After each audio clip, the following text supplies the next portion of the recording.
Well, hello YouTube, this is Layout123 with another train review, and today we're going to be taking a look at the Hornby Intercity 125. Well, yeah, we're looking at the classic version, we're not looking at the more modern Hornby version. We're looking at the original one, made in Britain, built in Britain, whatever you want to call it. And the reason we're going to look at this one is, one, I don't have the other one, and two, because it is just a great locomotive. So, a small bit of background information. I normally don't do this, but the actual 43s have been in service now from something like, well, for some amount of time, for about around 40 to 41 years, and that is just a phenomenal amount of life out of one train. I cannot believe that. They're certainly, in my opinion, the best HST the UK has ever made, and I know they're getting rid of quite a few of them and replacing them with some Chinese or Japanese affair, which is disappointing and sad, but, well, they are old, aren't they? But I do think maybe there's another few more years in them, but then again, I'm not the one who works for all these companies. So let's start off by talking about the actual model. And as a model, the detailing for something of its time is pretty good, really. We have some cabin detail, if we have a little look in there. There is a small amount of cabin detail. You can see two little chairs just tucked away in there, no driver, and we all know what I'm like on that one. On the front at the bottom there, you can see that there is the number, the running number I should rather say, and on the bottom we have the words that we like to see, and that is built in Britain. Don't think it's going to be able to focus in on that, but yep, that is that. Obviously we have the dummy end, which is much lighter, and I actually took the weight out of this because of the drag from the wheels. It was unbelievable. These older tyres are just, I don't know, they just really drag the bogies on them. The running end is driven from the back bogie with two traction tyres, which is another nice feature, because when you're trying to pull sort of a lengthy train, the traction tyres really allow you to do that. There is a little bit of detailing on the sides, and the Intercity printed logo is pretty nice, and the whole livery of it is just quite nicely applied when Hornby did it originally. On the front there is a wire within it that comes through to this front bogie and then allows there to be the little lights in the front, and this part clips out, which I'm not going to do because of the fact it gets a bit awkward. On the dummy end, obviously, there is the light in the front as well, and they are almost pretty much mirrors of each other. There's very, very little difference, if any, at all. If we have a little look at the top of the loco, you'll see that there is, well, some attempt at detailing. Obviously it's not the best quality, but there is some detailing nonetheless.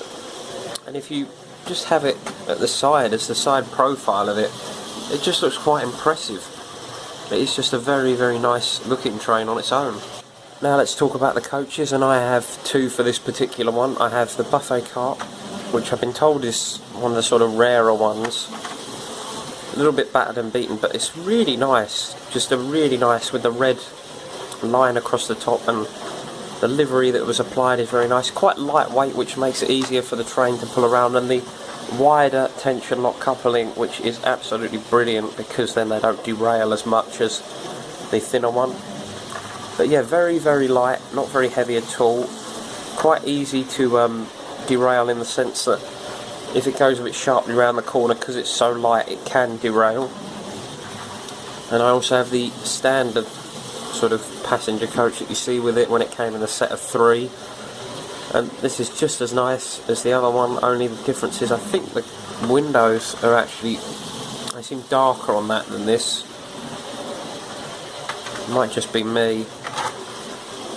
They look a bit darker than on the buffet cart and restaurant cart. Got all the little seats on the inside as well, and obviously they've got the tension lock system as well. It's just, yeah, very, very nice. Very, very nice. So I suppose you're going to ask me what I think's wrong with it, and fundamentally I'm probably going to say the fact that there is some effort at detailing, but there could be a lot more, really. I mean, Look at the windscreen wiper, it's done, but on the new Hornby one it is just pretty nice, and all the tiny little details. The doors on the new Hornby one open, on this one they're static.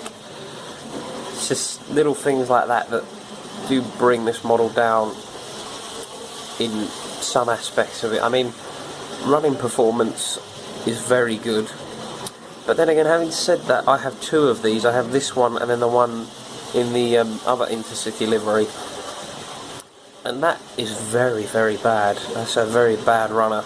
It takes 5 or 6 minutes of it going round to reach its optimum speed, so I think it really does vary. So when you get these, you've got to be careful. And another fault that I've got to have is the fact that the actual coaches themselves don't have any of the tension lock parts to actually lock in a train. So if you actually want to run these as one unit, you can't, because there's no way of coupling them up. And I think we've all heard enough now of me yabbering on and talking away. I think it's time we took the 125 over to the layout and saw what it can do. And I can't think of anything better than watching a HST run around a layout at full power.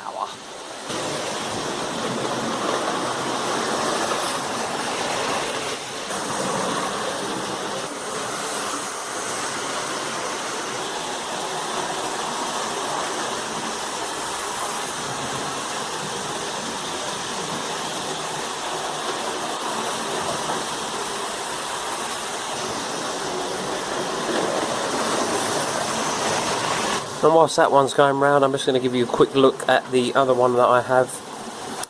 And obviously I've got the dummy, which is exactly the same for this one. The running number on this one's in a different position, and when I come to review it, we'll have a chat about the whole thing. And this one doesn't run as well as the one behind me, so we'll soon find out why.